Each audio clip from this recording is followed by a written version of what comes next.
बिस्मिल्लाहिर्रहमानिर्रहीम अस्सलाम वालेकुम। एक दिन हुज़ूर अकरम सल्लल्लाहु अलैहि वसल्लम ने जिब्राईल अलैहिस्सलाम से पूछा, ए जिब्राईल, कभी ऐसा भी हुआ है कि आपको आसमान से ज़मीन पर नहायत उजरत और बरकरफ्तारी और नहायत मशक्क़त के साथ फ़ौरन ज़मीन पर उतरना पड़ा हो?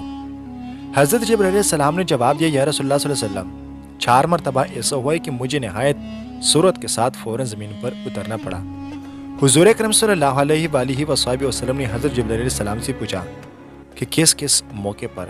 हज़रत जिब्राईल अलैहिस्सलाम ने अर्ज़ किया, ए अल्लाह के रसूल सल्लल्लाहु अलैहि वसल्लम, पहली मरतबा जब हज़रत इब्राहीम अलैहिस्सलाम को आग में डाला गया तो मैं उस वक्त अर्श इलाही के नीचे मुकाम में सिदरतुल मुंतहा पर था। मुझे हुक्म हुआ कि जिब्राईल मेरे खलील के आग में पहुंचने से पहले फ़ौरन मेरे खलील के पास पहुंचो।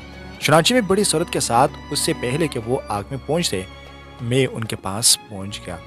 दूसरी बार जब हज़रत इस्माईल अलैहिस्सलाम की गर्दन मुबारक पर हज़रत इब्राहीम अलैहिस्सलाम की तरफ से आजमाए जाने के मौके पर उन्हें ज़बह करने की खातिर छुरी रखी हुई थी, तो मुझे हुक्म हुआ कि छुरी चलने से पहले ही ज़मीन पर पहुंचो और छुरी को उल्टा कर दो। चुनांचे मैं छुरी चलने से पहले ही ज़मीन पर पहुंच गया और छुरी को चलने न दिया। तीसरी मरतबा जब हज़रत यूसुफ अलैहिस्सलाम को उनके भाइयों ने कवे में गिराया तो मुझे रब ताला का हुक्म हुआ कि मैं यूसुफ अलैहिस्सलाम को कवी की तह तक न पहुंचने से पहले उन तक पहुंचो और कवी की तह पर गिरने से कबल ही उन्हें अपने परम पर उठाकर कवी की तह में मौजूद एक पत्थर पर बैठा दूं। चौथी मरतबा या रसूलुल्लाह सल्लल्लाहु अलैहि वसल्लम, जब काफिरों ने हुज़ूर अकरम सल्लल्लाहु अलैहि वसल्लम के दंदान मुबारक को शहीद किया तो मुझे हुक्म हुआ कि जिब्राईल फ़ौरन ज़मीन पर पहुंचो और मेरे महबूब के दंदान मुबारक का खून ज़मीन पर गिरने न देना।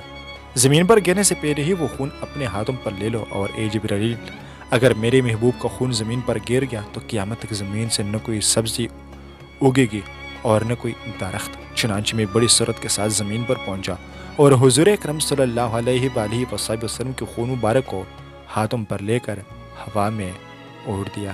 सुभान अल्लाह।